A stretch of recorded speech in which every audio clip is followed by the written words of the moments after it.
안녕하세요, 리본카 전효빈입니다. 오늘 여러분들께 보여드릴 차는 PBV라고 하는 PV5 차량입니다. 목적 기반 차량이라는 이 PV5가 나온 지도 이제 꽤 됐죠. 사실 사람도 많이 타고 그리고 뒤에 짐도 많이 싣고, 심지어 저도 PV5가 딱 나오고 나서 가격표를 분석하면서 야, 이거 딱 사고 싶었던 그런 차량에 속한다 라고 말씀을 드렸었는데, 과연 제가 사고 싶은 차량에 맞는지 이런 것들을 한번 시승을 해보면서 말씀을 드려보도록 할게요.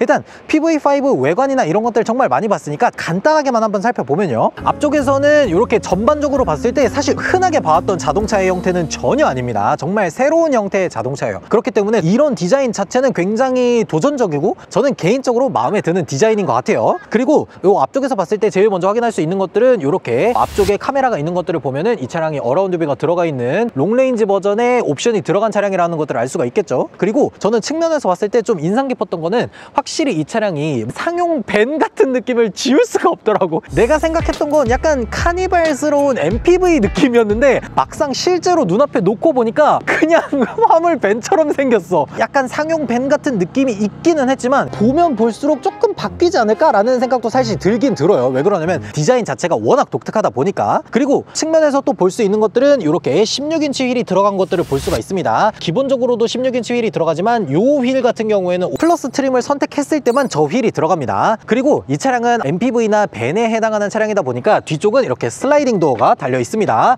이렇게 스마트 파워 슬라이딩 도어가 들어가 있죠. 뒤쪽에 2열을 딱 탔을 때 우리가 가장 먼저 느낄 수 있는 것들은 확실히 공간이 정말 어마어마하게 넓다라는 것들을 바로 느낄 수가 있어요. 리클라이닝 좀 조절해가지고 제가 딱 알맞게 이렇게 앉았을 때 제 위로 한 뼘 정도의 헤드룸 공간이 남아요. 그럴 정도로 굉장히 넉넉한 공간을 보여줍니다. 심지어 앞으로 이렇게 다리 레그룸 공간도 굉장히 넓게 남아있기 때문에 그냥 앞에서 다리를 꼬고 간다든지 이런 것들도 무난무난하게 가능한 그런 모습들을 보여주고 있죠. 그리고 생각보다 편의성을 굉장히 많이 신경 써줬다. 플러스 트림 같은 경우에는 이 앞쪽으로 봤을 때 이 안쪽에 V2L을 위한 포켓도 들어가 있고, 이 시트백에 보면은 C타입 충전선도 들어가 있습니다. 그리고 아래쪽으로 봤을 때 이렇게 에어벤트 이런 것들도 모두 들어가 있다 보니까 2열 승객들을 위한 기본적인 성능들은 다 포함되어 있다. 그리고 저는 개인적으로 제가 가격표 분석 때도 말씀드렸지만 베이직은 사시면 안 됩니다. 웬만하면은 돈을 좀 더 주더라도 이렇게 플러스 팁으로 올라오는 게 훨씬 더 좋아 보입니다. 그리고 뒤쪽에서도 한번 보면요,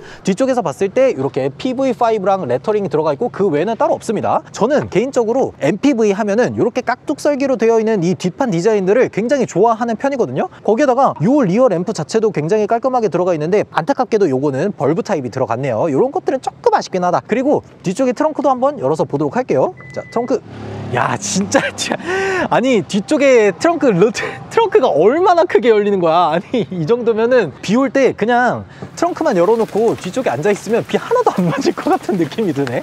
이 정도로 트렁크를 열리는 리드 자체가 굉장히 넓게 열립니다. 그리고 굉장히 넓은 트렁크 공간을 사용할 수 있게 딱 보여주고 있어요. 뒤쪽에서 이제 여기 위쪽에 있는 공간도 사용할 수 있지만 아무래도 요 아래쪽에 숨겨진 히든 트렁크 공간도 있기 때문에 이런 것들도 좀 여유 있게 사용할 수가 있겠죠. 아니 생각보다 아래쪽에 공간을 알짜배기로 쓸 수 있게 만들어 놨네. 저 같은 경우에는 사실 이런 공간들을 어떻게 쓰냐면 매번 이렇게 교체해줘야 되는 와이퍼라든지 에어컨 필터 이런 것들을 주로 넣어놓는 편이에요. 사실 PV5에서 제일 중요한 거는 이 차량이 내가 패밀리카로 쓸 때, 사람들이 많이 탈 때 그때 어떤 느낌을 주냐. 심지어 가장 중요한 거는 이 차량은 전기차기 때문에 충전 속도가 최대 어느 정도까지 나와주느냐, 그런 것들이 중요하잖아요. 그런 것들을 한번 타서 보여드리도록 할게요. 가시죠. 자, PV5 실내에 들어왔고요. 일단 실내에 들어서 제일 먼저 볼 수 있는 거는 이 디스플레이가 플레오스 커넥트로 들어갔다라는 거죠. 2026년부터 내놓을 정식 버전의 플레오스는 아닙니다. 지금 여기 들어가 있는 이 플레오스는 플레오스의 베타 버전 같은 걸로 생각해 주시면 될 것 같아요. 여기에 있는 것들이 조금 더 이제 개발되고 안드로이드 기반으로 발전되면은 그게 이제 내년부터 나오는 신차에 들어가는 15.6인치나 아니면 16대 9 비율의 디스플레이로 들어간다 라는 것들로 봐주시면 되고, 여기 이 PV5에 들어가 있는 플레오스 같은 경우에는 기업이 여러 대의 차량들을 동시에 관리하는 그런 시스템에 맞춰져 있는 플레오스다라고 봐주시면 될 것 같아요. 그렇다고 하더라도 기능들은 생각보다 많이 플레오스 것들을 반영해 놨습니다. 그래서 여기 보면 앱 같은 것들도 이렇게 다양하게 만들어 놨고, 요 안에 보면은 앱 마켓이라고 이렇게 있습니다. 요 앱 마켓을 통해서 뭐 유튜브라든지 웨이브라든지 이런 OTT 같은 어플리케이션들을 다운로드 받을 수가 있겠죠. 그리고 요 오른쪽으로 넘어가 보면은 반응 속도라든지 이런 것들도 생각보다 빠릿빠릿한 편인데, 기본적으로 우리가 요즘 스마트폰이나 이런 거에서 익숙해져 있는 120Hz를 지원하는 그런 것들은 아니고 한 60Hz 정도를 지원하기 때문에 조금 퍽퍽퍽거리는 그런 느낌이 살짝은 있을 수가 있겠어요. 그리고 설정이나 이런 것들 들어가서 보면은 여기에 뭐 드라이브 모드부터 해서 라이트 도어 시트 뭐 여러 가지 것들을 설정해서 조절할 수 있게 만들어 놨습니다. 저희는 일단 기본적으로 모든 안전과 관련된 것들은 켜놓고 주행을 해보도록 할게요. 자, 일단 출발을 해보도록 하죠. 일단 기본적으로 이 차량의 승차감이라든지 이런 것들 먼저 보면은 방지턱 넘을 때 생각보다 되게 부드럽게 넘네? 아니 왜 부드럽게 넘지? 얘 벤 아닌가? 벤 차량이라는 것들을 생각하고 주행을 하고 있는데 생각보다 되게 부드럽게 주행을 합니다. 승차감이 생각보다 아니다.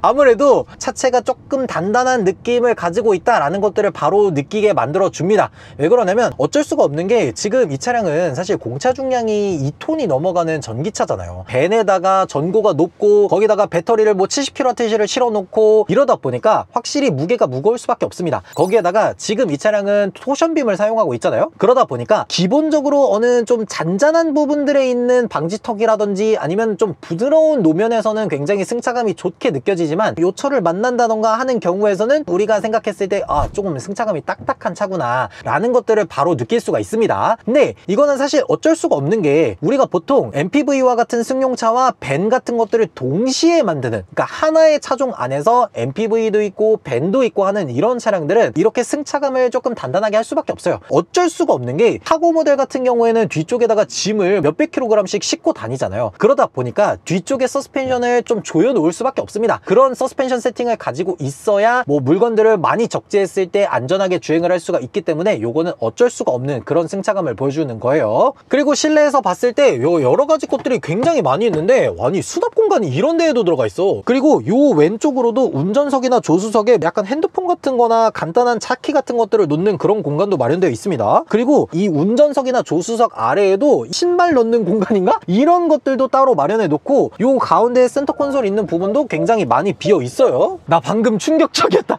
아니 이게 당연히 창문을 올리려면 이걸 눌러야 되는데 너무 자연스럽게 이걸 올렸어.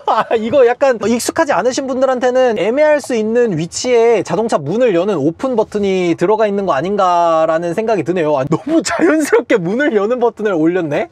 요거는 조금 주의를 하실 필요가 있어 보여요. 자, 어쨌든 지금 시내도로를 주행하고 있는데 벤이라는 승차감이 느껴지기는 하지만 우리가 흔하게 생각했던 그런 상용 벤이나 이런 것들보다는 확실히 승차감이 조금 더 좋은 편입니다. 그리고 지금 이 차량에 들어가 있는 배터리가 CATL에서 제작하고 있는 NCM 배터리를 71kWh를 넣었잖아요. 공인 인증받은 1회 충전 주행 가는 거리가 358km입니다. 근데 저는 조금 놀라긴 했어요. 왜냐면 이 차량을 보고 야 에어로다이내믹에 신경을 엄청 많이 썼네 라고 생각하기에는 되게 애매한 차량이잖아요. 그럼에도 불구하고 1회 충전했을 때 358km를 간다는 거는 요거는 조금 놀라운 부분이지 않나 그런 생각이 들어요. 그리고 심지어 보통은 우리나라에서 측정하는 공인 복합 전비나 공인 복합 1회 충전 주행 가는 거리 이런 것들은 우리가 실생활에서 주행하는 것보다는 적게 나옵니다. 추후에 저희가 이제 PV5를 가지고 서울에서 출발해서 부산에 도착하는 장거리 전비 테스트도 하겠지만 그런 테스트를 진행하게 되면은 못해도 1회 충전을 했을 때 400km는 거뜬히 갈 수 있지 않을까 라는 생각이 들기는 해요. 그리고 또 하나 얘기를 해야 되는 거는 이 차량이 가지고 있는 모터의 출력이라든지 이런 것들인데 지금 이 차량은 120kW 정도 되는 출력을 가지고 있어요. 마력으로 환산을 해보면 대략 한 160마력 정도가 됩니다. 160마력이면 2.0 자연흡기를 가지고 있는 소나타나 K5 같은 차량들이 162마력, 163마력 요 정도의 출력을 가지고 있어요. 그렇기 때문에 좀 부족한 출력이 아닐까? 라는 생각이 사실 들기는 하거든요. 그래서 노멀 모드를 놓고 주행을 했을 때 어느 정도의 출력이 나오는지 한번 밟아보도록 할게요.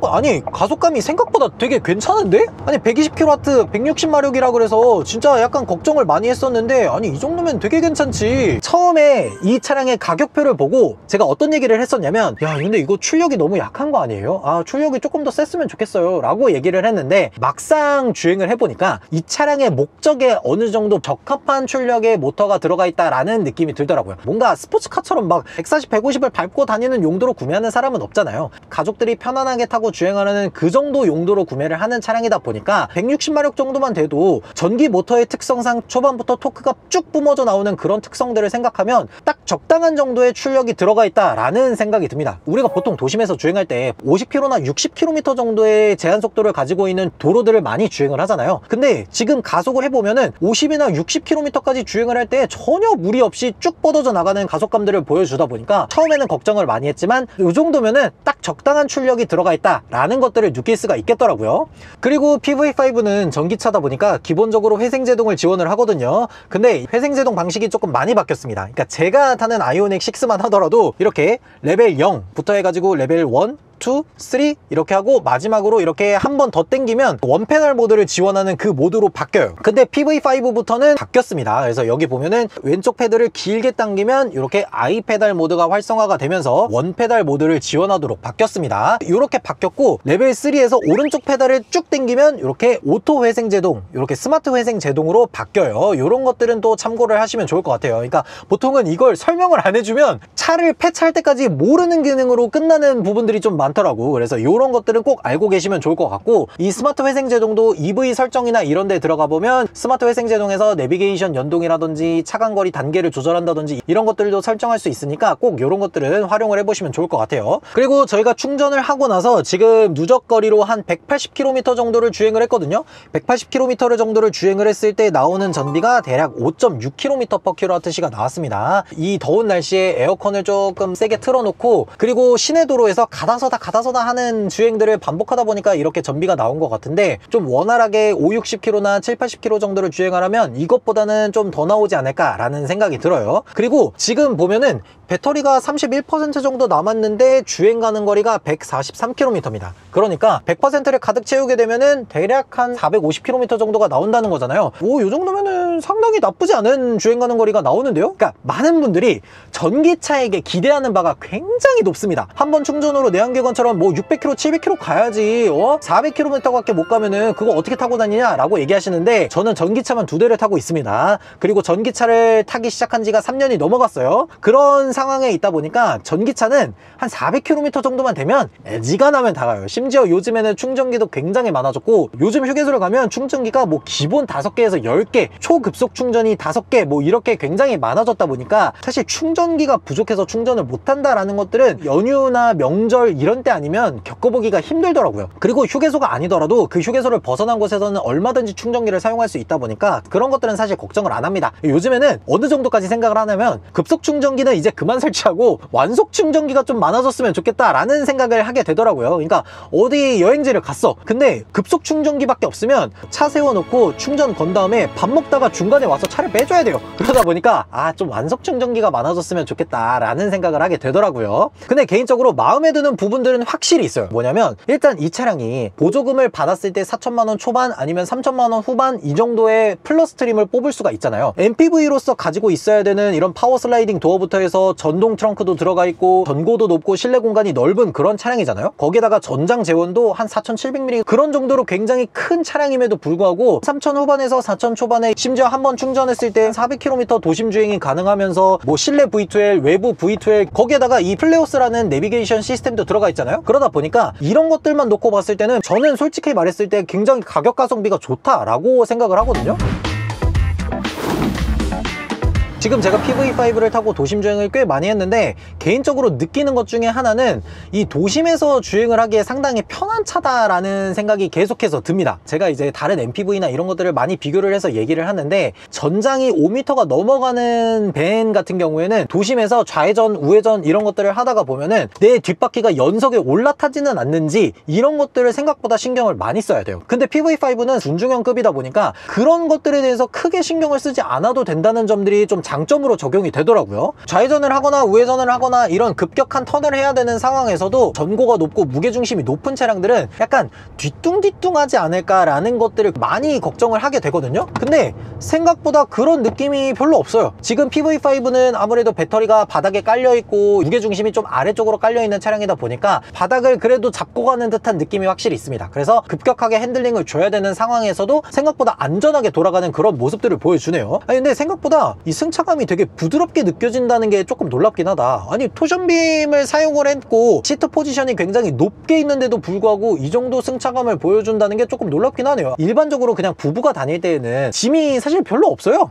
짐이 있을 게 뭐가 있어. 그냥 두 사람 타면 끝이지. 근데 아이가 생기고 나면 이야기가 많이 달라지죠. 아이가 생기면 기본적으로 뭐 유모차, 카시트, 거기다가 아이 짐, 뭐 아이 장난감, 분유, 기저귀 들어갈 게 한가득이잖아요. 이런 것들까지 생각했을 때 저는 PV5가 공간성이라든지 가격 가성비라든지 이런 것들 측면에서 이 정도면 진짜 괜찮은 것 같은데? 그리고 마지막으로 저희가 이 PV5를 충전을 하면서 이 충전 속도가 어느 정도 나오는지, 그리고 100%를 모두 충전했을 때 어느 정도의 시간이 걸리는지 그런 것들을 한번 알려드리도록 할게요. 그리고 지금 충전하기 전에 보여드려야 되는 게 충전소까지 한 900m 정도가 남았는데 배터리 컨디셔닝 모드는 적합으로 되어 있습니다. 이렇게 차용 버튼을 누른다고 하더라도 안내 문구가 뜨면서 배터리 임도가 이미 최적화되어 있다 라고 나오기 때문에 이 최적화되어 있는 상태에서 충전 속도가 얼마나 나오는지 한번 테스트를 해보도록 하겠습니다. 자, 여기 200kW급 충전기가 있으니까 한번 충전을 해보도록 할게요. 확실히 충전구가 앞쪽에 있다 보니까 이렇게 전면 주차를 해야 되는 게 조금 그래도